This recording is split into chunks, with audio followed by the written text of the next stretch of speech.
There's the woman. All right, go ahead. You can continue Yep. talking about your achy knees. Achy knees. Yeah, like I don't get sore. They're just achy when I'm done playing. Really? So laying down in the bed, stuff like that. Yeah. Is it like it's not sore to the touch or anything, not like a bruise or anything? It just feels like you've used them. Exactly. And Julia says it's because I'm old. That is the trouble with getting older. Things start to ache and inflammation starts to build up just naturally.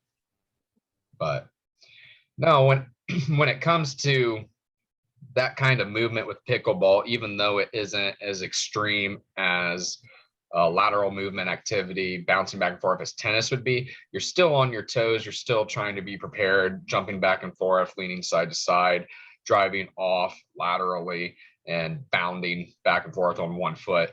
And because of that, it's just those muscles that we tend to forget about. A lot of the muscles that you can hit during like a performance phase, that you're going to do more side lunges, hitting the adductor muscles, working on more of and making sure that the IT band's not as tight, as well as making sure that you're working the adductor muscles, but abduction muscles as well as your calves, just having that ability to go side to side. And that's a lot of what it is. It's being able to stabilize in that foreign position, as it would be for your body. To try to work those ladders more often, maybe. Yeah, you said you were doing some ladder work from the programming, the like ladder as far as like on the ground where shuffling and karaoke. Yeah, that can help. But I think working things such as what's that? Yeah, the karaoke, 2 feet in, 2 feet out, 1 foot hops, 2 foot hops, all the various things. Yeah, and that goes a long way with just foot mobility and being able to stabilize, but to actually strengthen, hopefully, and then to get rid of some of that knee pain, going for reps with even taking the booty band, the loop band, putting it around your knees or your ankles and walking sideways, some lateral walks there. You can take, if you have access to a sled, or even if you don't have access to a sled, just putting the treadmill on a stop or where it's not running and you're walking backwards or pushing the track backwards.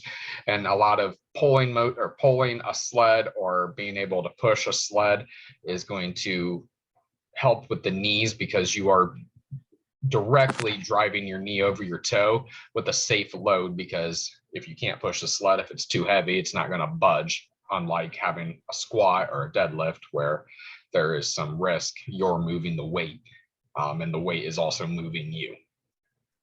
Yeah, it would be awesome to have access to a sled, which I don't, but yeah, I've seen walking backwards on the treadmill. I haven't done it yet or given it a shot, but yeah, I've seen, you could do that to kind of mimic the sleds a little bit, but just working on that motion.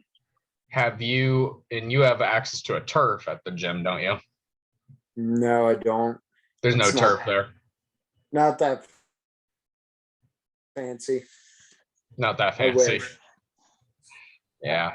Yeah, there's not a lot when it comes to mimicking that sled motion. There isn't a ton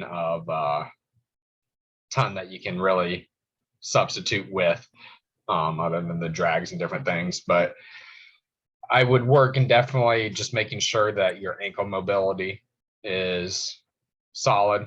A lot of knee pain can come from ankle instability and immobility. So making sure you have the strength to go over your toe or your knee over your toe with your foot flat. Yeah. Okay.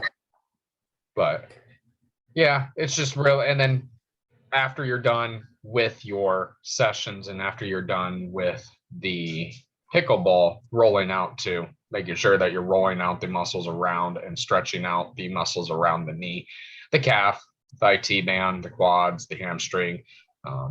The knee's a bone and a joint. Can't really target it exactly, so you got to target around it. Yeah, that definitely sounds like a good idea. And I didn't think to roll that out, but yeah, absolutely. How often are you rolling out, would you say? Well, I kind of got away from it last week because of retreat and Yep. stuff, but yeah, I definitely need to get back to it. Because it was feeling really good when I was doing it. Yeah. Now I think that will be some steps that you can take that will hopefully start to clear that up. But it is one of those things. It is part of getting older. And if you are going to do activities that you don't do often, and that's part of it, that you're just not playing pickleball often enough to where you're always on your toes, your body's used to it, it's built up that strength. It's something that you do as a hobby in your spare time. And so when you are moving, bounding side to side, when you are doing those explosive movements and demanding that of your body responds with the inflammation and the soreness and everything. So just like as you start to get less sore with when you are working out, doing the same exercises, you're starting to get used to that rep range. That's when you change it up and you start to notice that soreness again. So what I'm hearing, and this is recorded, I need to tell Julia I need to play more pickleball. That is So- that is what I'm saying in a nutshell, that you need to get some more pickleball time in. It's recorded. I got it. No, it's a good. I've been hearing more about it. I have coaches that have been talking about it and are starting to play, and it's definitely starting to catch on. And it's a good time. It's fun. Today's weather was perfect. I was able to get out there for a little bit today, just because it was 60 degrees and not rainy. So it's awesome. Take your ball away from you though. You hit it over the net, and the wind will take it from you. Well, the great thing about where I play is it's kind of down in a hole, so the wind just blows over the top of everything. So we were kind of unaffected by it.